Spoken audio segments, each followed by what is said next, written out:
at a faster rate than ever before. It used to be that any of us could be easily replaced. That's not the case anymore, is it? Fixing the reasons that educators are leaving CCSD should be the top priority.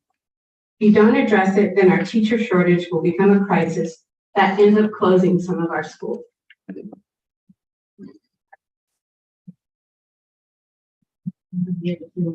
Yellow cards at this time. I am looking for a motion to accept the consent agenda. Trustee Brooks. Thank you, Madam President. I move to approve the consent agenda as presented. Thank you, Trustee Brooks. Trustee Cavazos. Thank you, Madam President. I would like to second Trustee Brooks's motion, but I'd also like to make an additional statement that we understand that people are very concerned about some of the items that were spoken on today that are in the consent agenda that are not pulled for separate discussion, and assure you that the board and the superintendent are working very hard on these things, and we understand that people sometimes are upset about it being one single vote, but I would like to still second the motion made by Trustee Brooks. Thank you, Trustee Cavazos. Colleagues, we have a motion by Trustee Brooks and a second by Trustee Cavazos. Please cast your vote.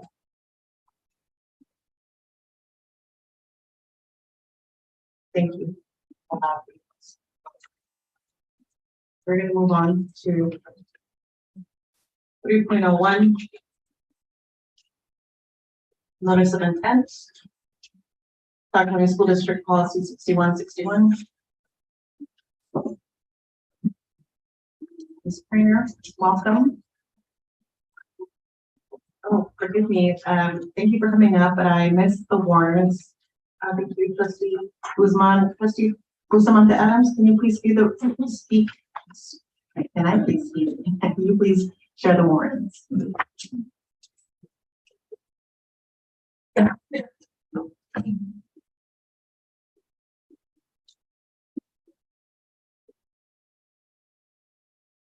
Thank you, Madam President. Ratified warrants is listed in the bills payable transmittal and board memorandum number 01-23-24 in the total amount of $171,838,484.13. Thank you, Trustee Bustamante Adams.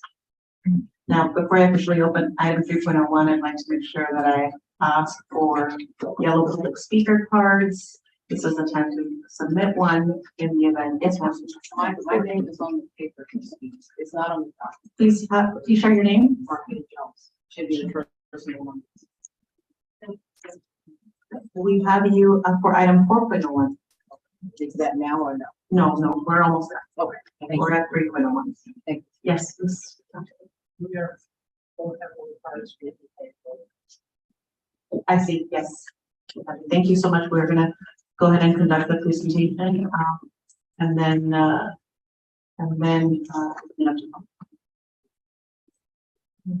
Great. Thank you. Karina, welcome.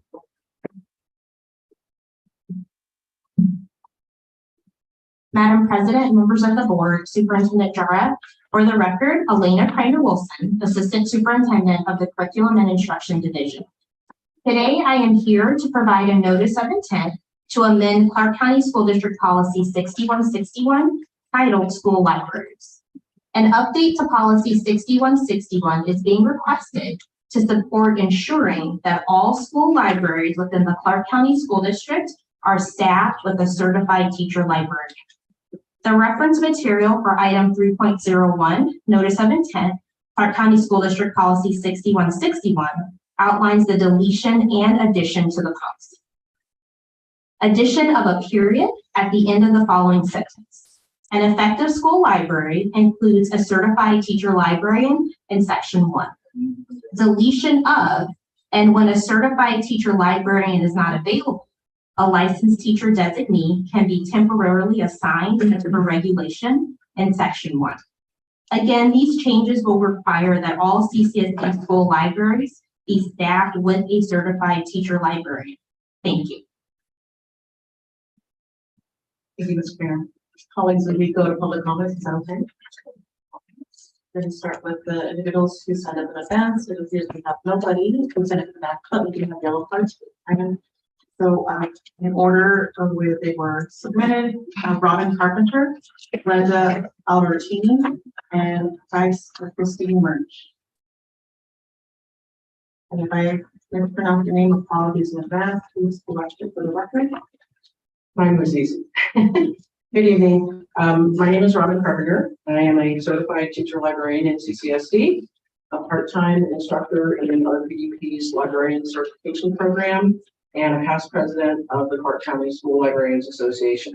And I'm here tonight to speak on item 3.01 in support of the proposed change to policy 6161.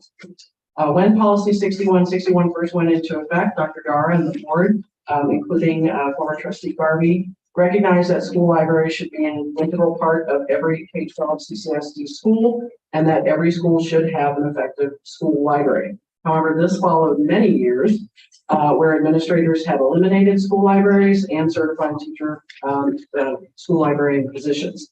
And so there were suddenly a lot of open positions available and not enough certified teacher librarians to fill them. An exception was made to allow classroom teachers to fill those positions with the requirement that they obtain their library media license within 3 years. But there's no longer a need for this exception. RPDP has graduated many, many teachers in the years since policy 6161's advent who are now licensed library media specialists. And the policy as currently written has had an unintended consequence whereby teachers who are already certified and in many cases have years of experience in school libraries are being passed over for open library positions in favor of unlicensed, inexperienced teachers who are hired perhaps because they are simply already on the school staff or they're familiar to the hiring administrator. And this is not what's best. Our students deserve to have the most knowledgeable, most experienced teachers available in every particular area, whether it's the math classroom or the library. Before becoming a librarian, I was an ELA teacher for 10 years. I could technically have taught math up to 6th grade, but you would not have wanted me as a math teacher. I would have gotten it eventually, but those students in that math classroom would not have had the best teacher for those years while I was kind of getting up to speed. So the proposed change to policy 6161 will ensure that students have the best, most effective service and instruction in library standards in the library every single year. Thank you. Glenda?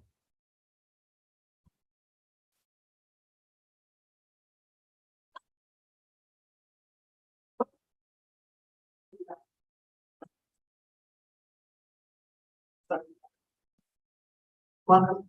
Sorry about that delay. My name is Glenda Alberti. I am also a certified teacher librarian at CCSD.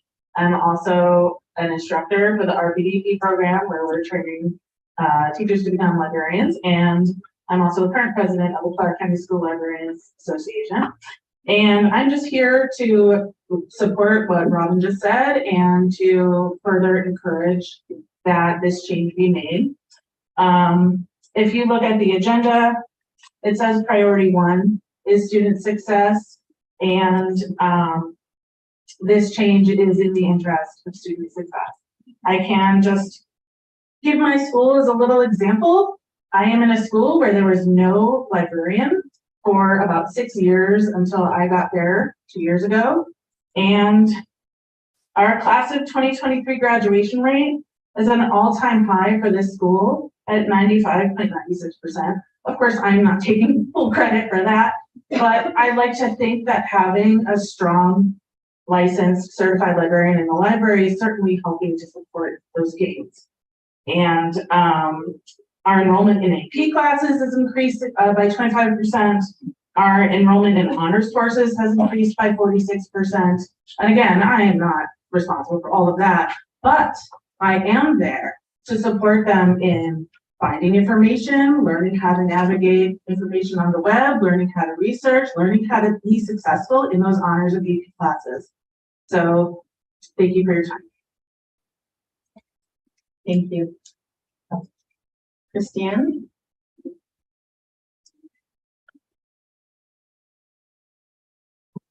Good evening. My name is Christiane Marsh. I'm a private Christian teacher and also ESL teacher in my community. I'm here representing District F. I have a lot of family members at CCSD. That's why I'm here. We are concerned about the policy 6161 regarding the vague, and it's very broad. So it permits the library staff and the ability to introduce whatever materials they think is appropriate. Section 2 doesn't define what is diverse and inclusive. Section 4 doesn't specify who should determine what is curated, which means the selection of books and what topics are appropriate. Section 5, again, doesn't define what resources are available or who gets to decide what those resources are. Section 6 uses the words safe and effective, but those terms are not defined, nor is clear who determines what is safe or not, and should clarify and should be transparent to us in these materials. Must be age appropriate to ensure they're safe. Again, it should list exceptions, especially after the discovery of inappropriate books that has led the concern of parents across this nation. So we just want a transparency. Thank you. Thank you. Colleagues, at this time, we no longer have public comment. 3.01, are there any questions? Oh, forgive me, I see Dr. Jarrah's on the queue. Turn it over to him before we go into discussion.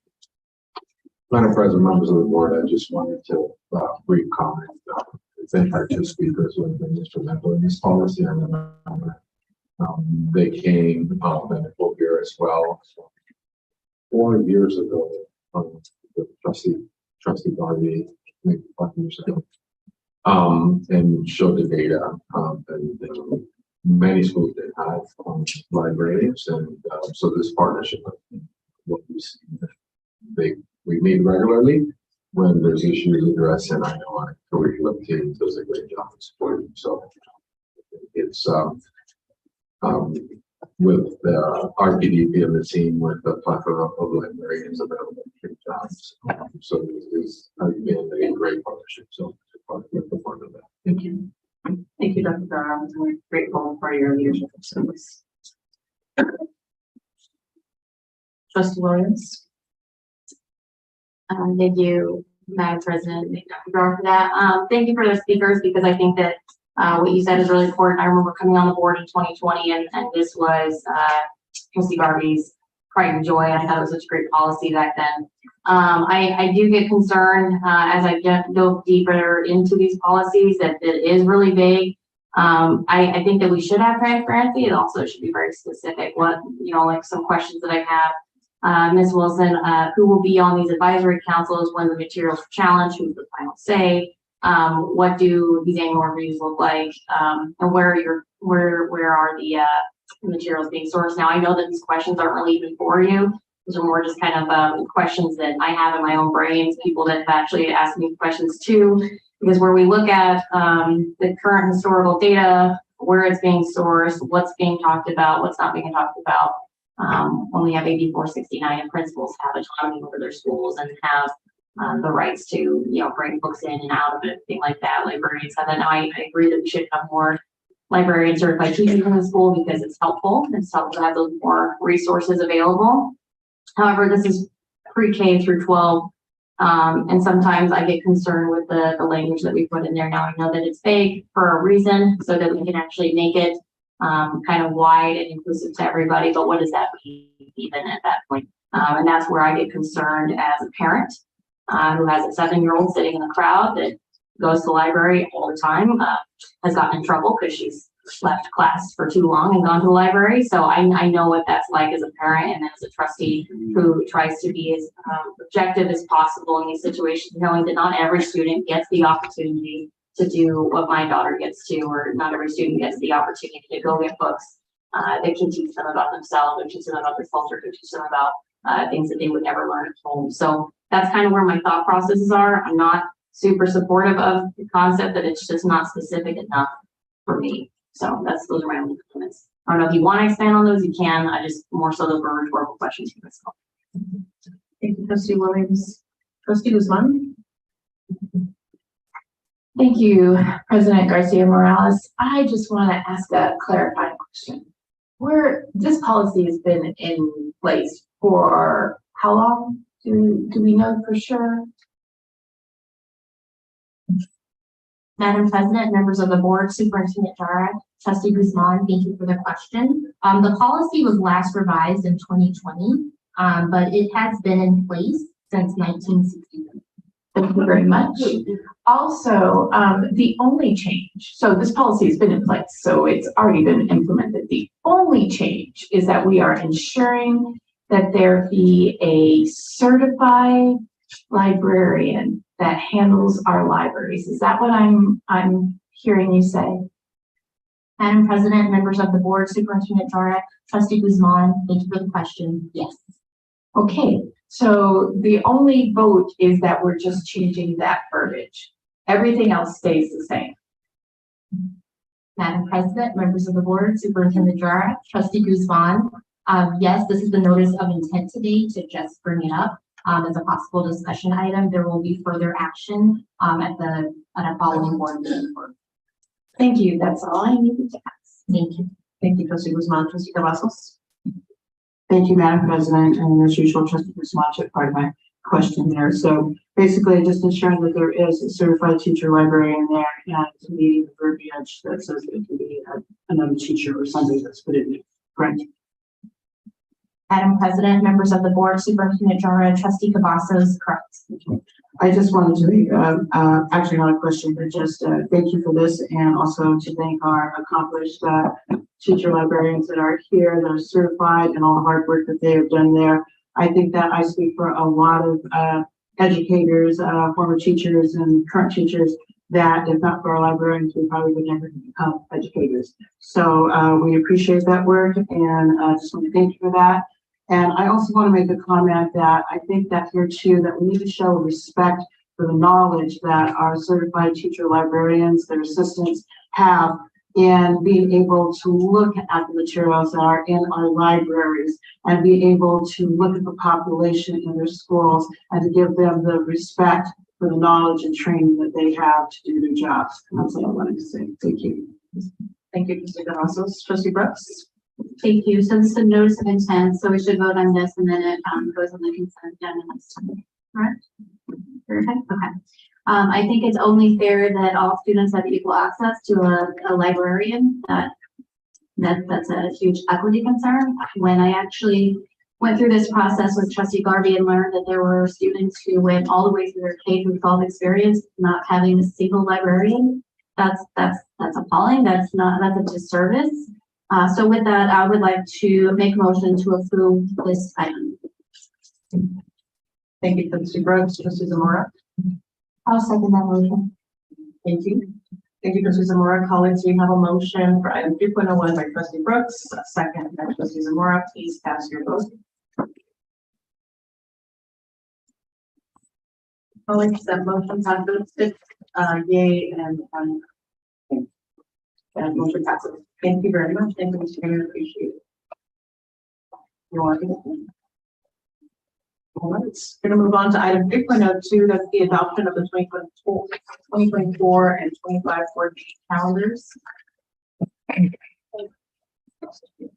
And this is an action item. Before I open item 3.01, is there anyone who has not completed a yellow public speaker card, however, would like to do so? Please do so now. I don't have anyone to sign up in advance. However, I do have one yellow public speaker card for this time. All right, colleagues, we're going to move on to discussion and possible action of the calendars.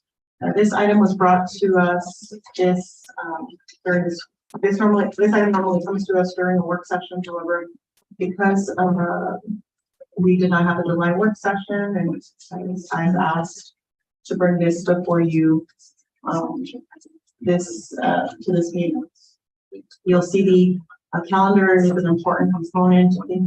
Calendar is an important component of our planning efforts, not just for us as trustees, especially for staff as they prepare for the upcoming year. And we typically agree to a calendar that is a few years in advance, so that again, it helps us all plan and prepare for this, for our meetings. These items include on the board meeting calendars, includes our work sessions, our regular meetings, and any special type meetings that we may have in advance, for example, and we move over to 2025. Thank you. So for example, in 2025, you see that there's an oath of office that will take place. That's typical of our after election cycles. And at this point in time, every month has a work session and 2 regular board meetings. I'd like my colleagues to reflect on this last couple of months. We have, especially in July, June, the school year. May seems to be a very heavy month for us as well because of graduation season. And then we have some lighter months like June and July, for example, that have less substantive content. That doesn't mean that the content can't change. However, in order to make our time meaningful and ensure that our public also comes to meetings where they can be responsive to items that are focused on student achievement and outcomes, we may want to consider what it would look like to potentially reduce some work session, condense some of these meetings. And I'd love to hear your thoughts on this item. Also, I want to point out, just for consideration, that we've also looked at the major conferences that are taking place so that we're not overlapping meeting dates with those conferences like NASB that takes place in November, this year actually in December.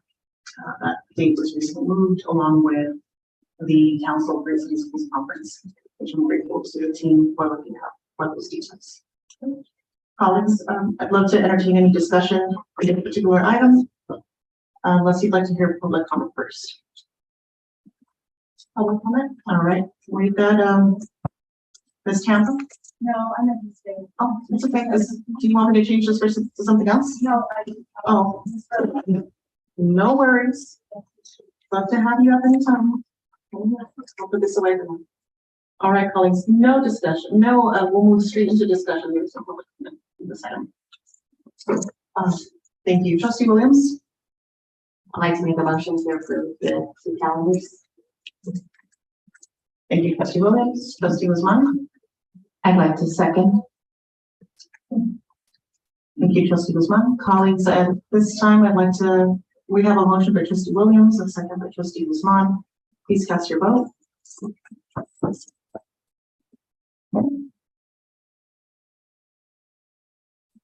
That motion called passed with 7-0. Thank you so much. And thank you to the team and staff for helping us ensure we have our meetings scheduled for the upcoming 2 years. All right, colleagues, we're going to move on to item 4.01, that's public comment on items not listed as action items on the agenda. This is a point in time where if someone in the public is new, I'd just like to point out that we are accepting yellow speaker cards before we officially open and take our first public speaker. We do have some individuals who signed up in advance. No more yellow cards at this time. We're going to move on to 4.01, Marquita Jones, Ms. Jones. Thank you, Mr. Bayless, followed by Mr. Bayless, and then Autumn Tap. Welcome. Hi, my name is Marquita Jones, and I'm here to talk about why it is that the kids have to be 5 by August 1st now to start kindergarten. My daughter completed the preschool program. So in my opinion, what are you saying about your preschool teachers that if the kid goes through the whole preschool program but they're not ready to move up to kindergarten because of their birthday? My daughter will be 5 years old, 21 school days after school started. Her preschool teacher said, don't bring her back to preschool. She's already did all of this. She's going to get bored. She already was getting bored toward the end of the school year because she knows the material. 21 days, and now she can't go to kindergarten. But let me give you some other numbers. Vegas is number 47 in education. It is in number 42 in school quality. But you do make the top of some lists. You make the top of the list for most dropouts. You make the top of the list for more students versus teachers. My son's teacher last year had 41 kids in her class. How could you get an education if a teacher is trying to calm down 41 students? Now, my son is 9 years old. 41 9-year-olds versus one teacher in his classroom.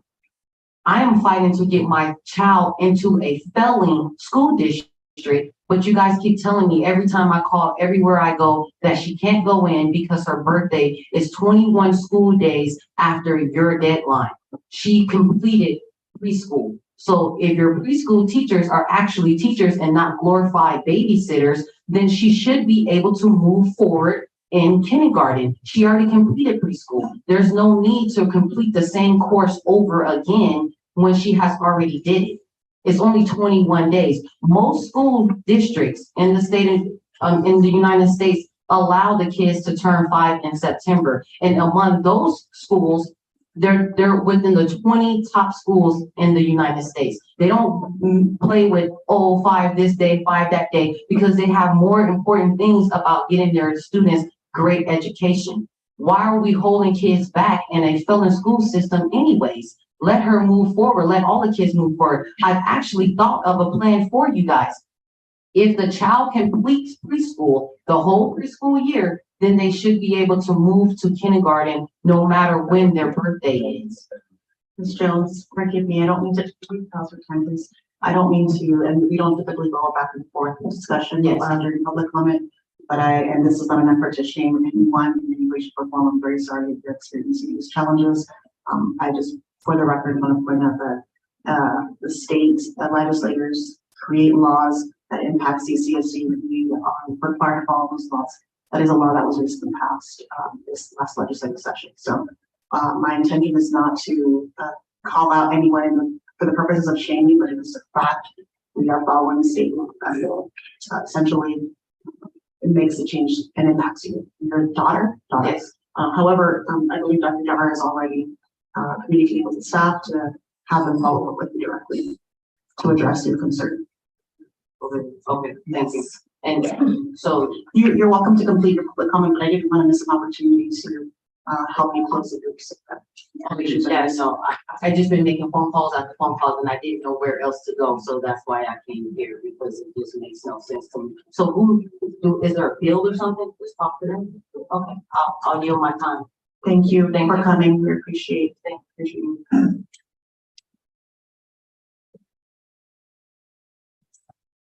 I believe I said Autumn Tackle. Next. I think. Forgive me. Yes, Jim. Your driver. Mr. Bayless, followed by Adam Samba and Melissa Brown. Welcome. Hello, the board. So this might public comment, correct? So we're topic the juvenile task force. So I would like to address the juvenile task force. Are you guys aware of a Judge William Boyd, which is a great gentleman in our community, and a beloved judge that recently passed away? His name was Judge Harder. Those two judges were part of our task force that ironically just came out of the community.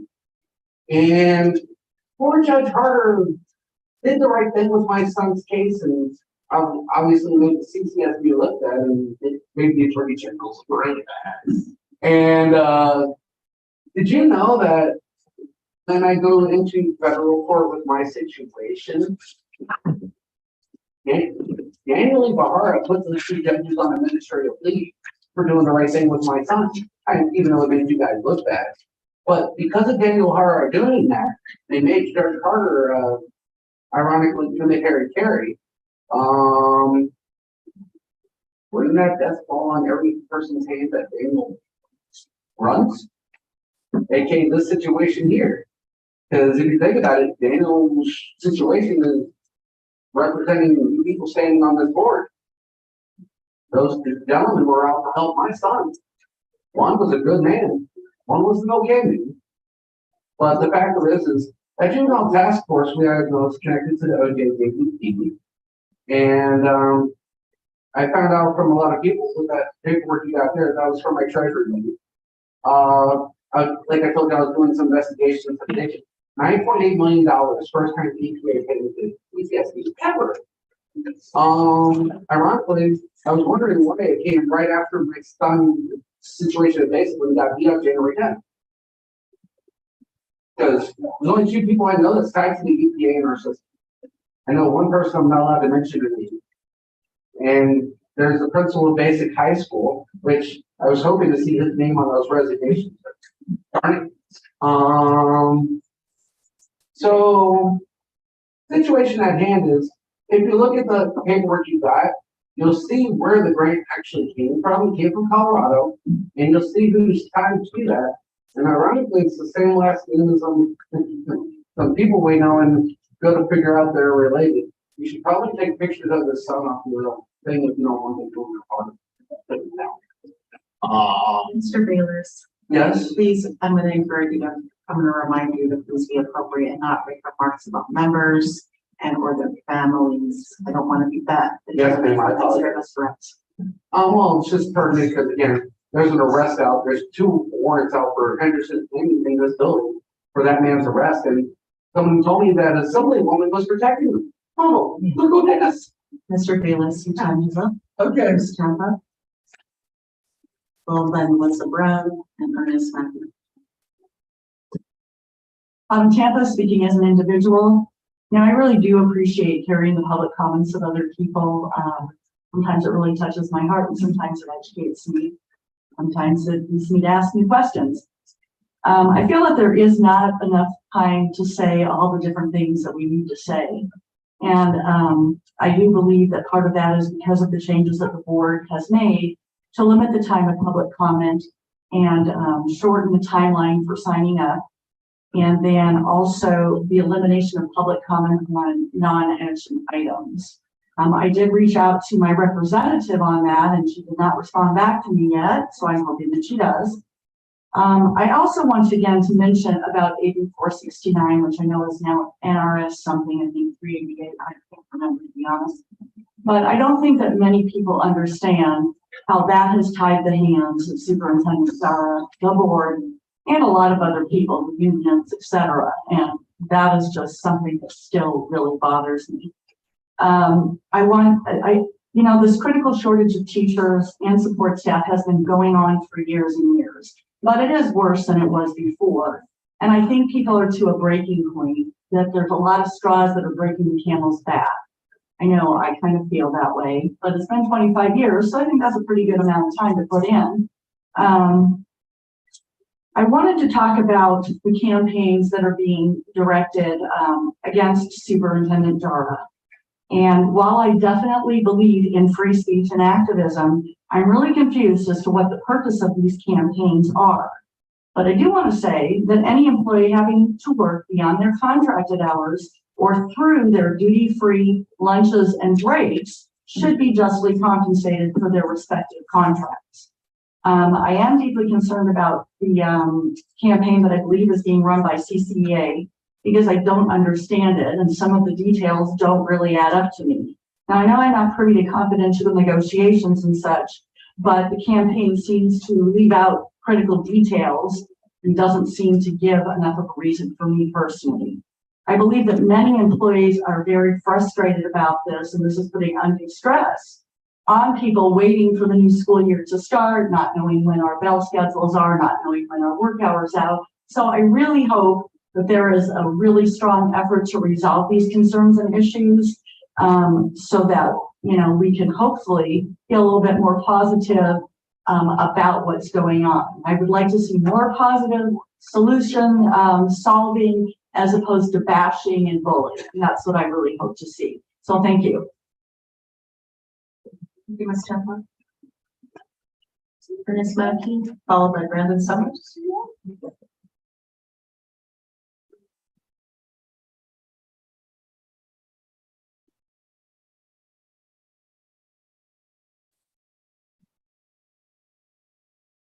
Record again, my name is Ernest Mackey. I'm staying the same old song every time I come up here.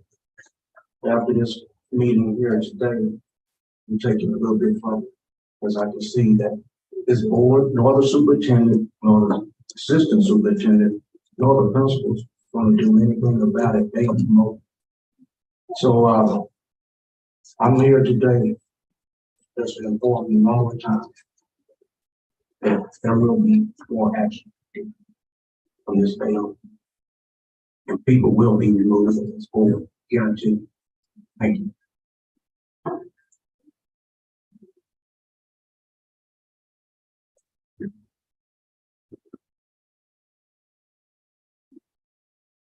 Thank you, Mr. Mackey. Forgive me, I missed Melissa Brown. Is Melissa still here? Melissa. And then followed by Brandon Summers.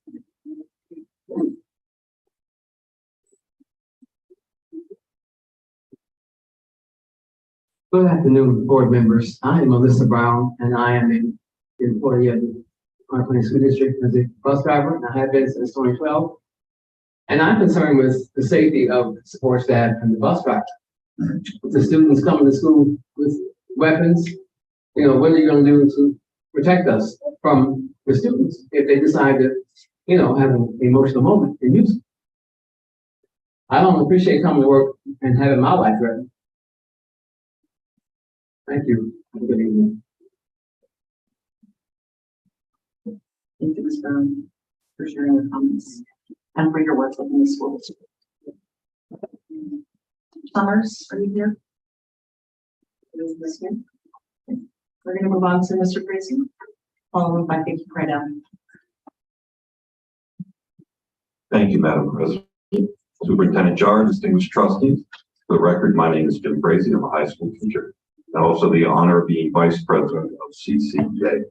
And the number that I want to bring up today is 35,000. It is estimated with the teacher shortage that we will have 35,000 students that don't have a licensed educator in front of the room. Why does this matter? Why is it not just another year? Because study after study have shown that after parental involvement, the number one indicator of a child's success is the quality of the person in front of the room that spends hours and hours with them. And we have a situation where people are absolutely just walking out. It's not just money, it's not just one thing, it is a combination that has to be addressed. It's not a surprise that 30,000 parents, or parents of 30,000 students, have taken their kids out of the Clark County school system since Superintendent Jar has been here. That this is continuing to add. I had a parent tell me that her daughter had not had a licensed educator in a long-term sub the last couple of years. And we are absolutely burned out. We would like to know that there's help on the way. We would like to know that we have some type of agreement that we can work through this and sunlight is coming. But that just doesn't seem to be the case. I don't believe for a second that no one up there cares. I do believe you care. I do believe that you ran for the right reasons. I'm asking you to take some action. Someone asked me about teaching. I said, it's not the teaching that's the tough part. It's all the baggage students bring in that you have to help them work through on a personal level. The emotional drain is what is so incredible and killing our occupation. I couldn't bother to put on a tie tonight, so I apologize to you. But my summer didn't start until Tuesday afternoon. I hadn't planned on working summer school, but I got desperate email from strange administrator after strange administrator that I didn't know asking me to teach. And I finally gave in. And I was told, and I was honored to do it. I was honored to do it. I taught 2 separate subjects in the same room for the last 6 weeks. And I taught those kids like I would expect my kid to be taught. I didn't dial it in. I made sure I dressed not suit and tie, but tie appropriately, and I did the best job I can. Educators are doing that all the time. They need to know that you care. They need to know that you understand and will work to find a solution. The time for change is now. We cannot continue this. I thank you for your time. Thank you for your service, Mr. Frazee.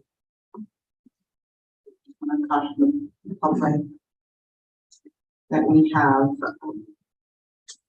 caution the public recruitment is underway. He's well, there are a number of things going around about the number of agencies district. It is unfair to make broad statements that are not grounded in, district facts and data that we control. Ms. Cradell?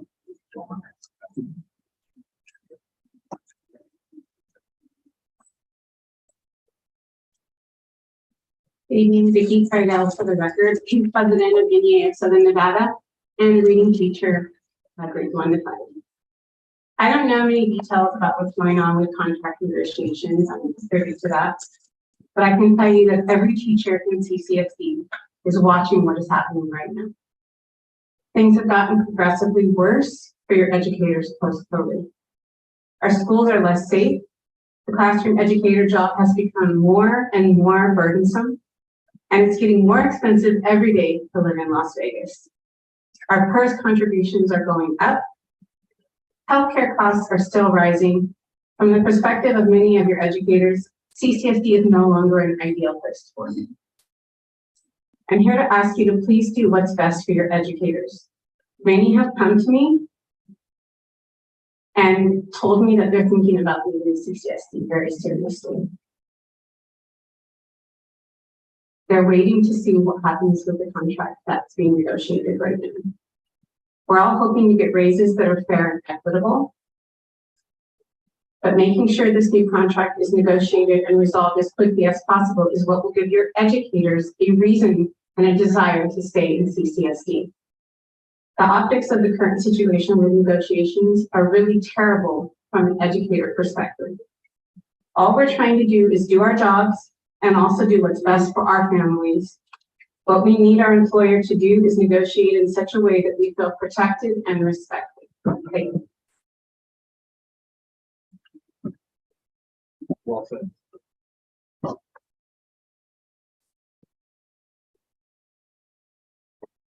This point in time, we don't have any additional public comment. Trustee Williams?